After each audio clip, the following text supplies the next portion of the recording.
আজ আমার 42টি পার্সেল আছে। তো 42টি পার্সেলের মধ্যে সব ডেলিভারি হয়ে গেছে, আর 5টি পার্সেল বাকি আছে।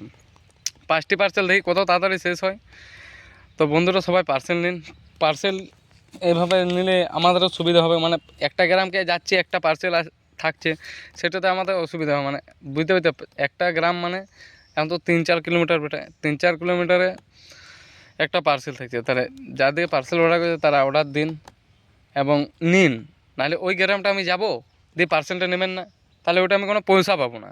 বুঝতে পারছেন, ফালতু আমার ওটা তেল খরচ। আর সবাই ভাবে যে আমাদের গাড়ির তেল কোম্পানি থেকে দেয়, গাড়ির তেল কোম্পানি দেয় না, আমাদের নিজেদের পয়সায় সব।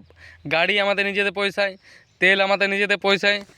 বুঝতে পারছেন, তার জন্য বলছি যারা পার্সেল অর্ডার করছে তারা একটু দেখে শুনে অর্ডার করুন অ্যান্ড দেখে শুনে পার্সেল নিন, নাহলে সে আমাদের যেই পরে আমাদের সব মানে কী হবে বুঝতেই পারছেন তো। ঠিক আছে, এইটাই আমার বলার আছে। বাই।